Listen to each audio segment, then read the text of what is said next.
Hey guys, the people of Enugu state in the southeast, Nimbo community, uh, precisely have asked the federal government of Nigeria to stop the attack of the Fulani Herdsmen in their community. So the women, they are protesting. Everybody don't they protest.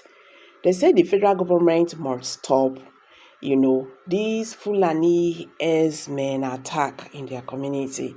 They don't tire. You get. Then their community, they not get peace. Those kind of things. The person dey house, you not get peace. You get as it be. Every now and then you'll be thinking that somebody might come and do something to you or your children. They say the federal government have to do something now. It's now. This time around, they said they not want here we go. We will. We are going to. They want to see action. They should go to the bushes. Make them go flush those people when they, inside the bush. You get. A few days ago, President Bola Tinubu put up a courageous agreement for the establishment of a regional counter-terrorism center that will serve as a hub for intelligence sharing, operational coordination, and capacity building throughout Africa.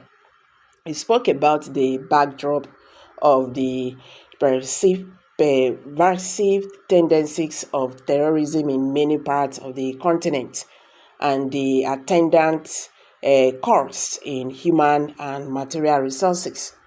According to Tinubu, terrorism harm is felt far and wide for the very reason that it had no respect for national boundaries, ethnic bloodlines, or religious creed.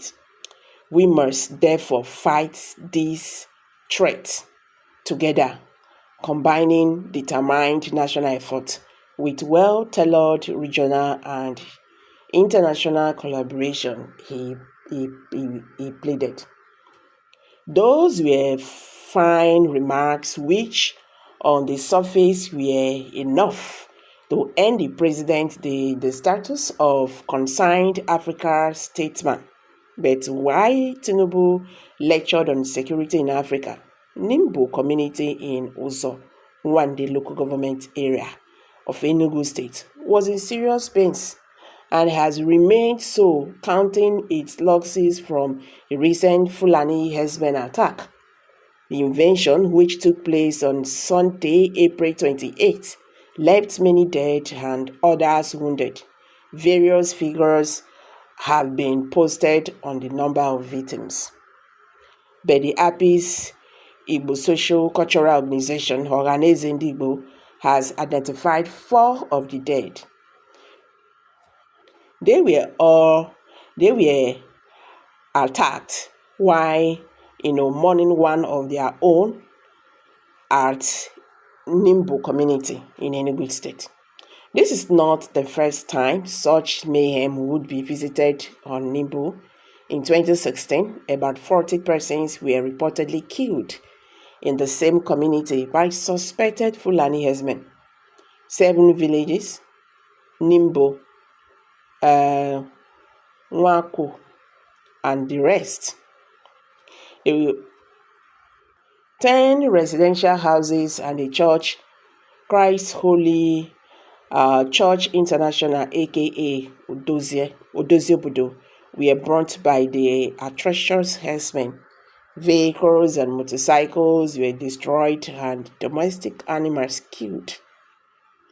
The shocking aspect of the 2016 invasion was how the hoodlums outsmarted the security agencies in the state before unleashing their attack. The then Governor Ifeanyi Wanyango had narrated how on Sunday, April 24, 2016, by 7 p.m., the night before the carnage took place, he got security information from Uzo Nwanne local government, a transition chairman, that such an incident was in the offing. According to him, based on the information, he summoned a meeting of the State Security Council that was attended by the commander, who is represented the general officer commanding GOC 82 Division, Nigerian Army, the Commissioner of Police, the State Director of Department, the State Security Service, DSS, the State Commandant of the Nigerian Security and Civil Defense Corps, the representatives of the Nigerian Air Force, the Federal Road Safety Corps, and Nigerian Prison Service, who attended as observers. Wanyanwu claimed that at the meeting he received assurances from the Commissioner of Police that the area commander of SARS was on ground in Nimbo in addition to the anti-terrorism terrorism unit. Despite the assurance and the impression given of the state being on top of the situation, in the early hours of Monday, April 25th, 2016, reports of the massacre broke out. More disturbing was that the attack of innocent and defenseless citizens were carried out at about 6:30 a.m.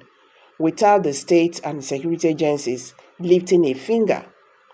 At the site of the mayhem, Wanyanwu was captured on camera crying like a baby. The next day, he hurried to a meeting at Aso Rock with then President Muhammadu Buhari, who issued directives that the perpetrators of the heinous crimes must be fished out and dealt with accordingly, but that was where it all ended. At the burial of the over 40 victims, there was no federal government present. It even took the presidency clear 2 days to release a statement on the attack, pledging justice to the victims that was not affected. Apart from Wanyanwu, the host, other Southeast governors and politicians went their separate ways. No arrest, no trial of the brains behind the attack was made. Nimbo was left to mourn its dead members and carry its can. 8 years after, the community is passing through similar painful routes. As in the 2016 episode, there is no clear-cut statement from the authorities or program of actions at apprehending the hoodlums behind the April 28 attack and bringing them to justice. It was therefore not come on a surprise if the blood horns visit the helpless community again. That is what happens when certain groups or individuals commit crimes and are allowed to go unpunished. That is an extreme form of indulgence in which one is allowed to carry on with particular bad habits without bothering at how it affects others. If you read impunity on the side of the actors or alleged complicity on the part of the state, you may not be wrong. So guys, the people of Nimbo now asking federal government that they are tired. This thing had happened before, nothing was done. That this one, something must be done. The perpetrators of this evil act must be bring to book. They must flush them out. Okay, let's see how it goes. When things like this happen in Nigeria, you hear the authorities say we are shocked. Hard threats, this, that, and all that, and that is where it ends. Then till when another one will happen again, they will still be shocked again. So sad. So guys, let's hear from you. Kindly drop your comment below in the comment section. Thank you.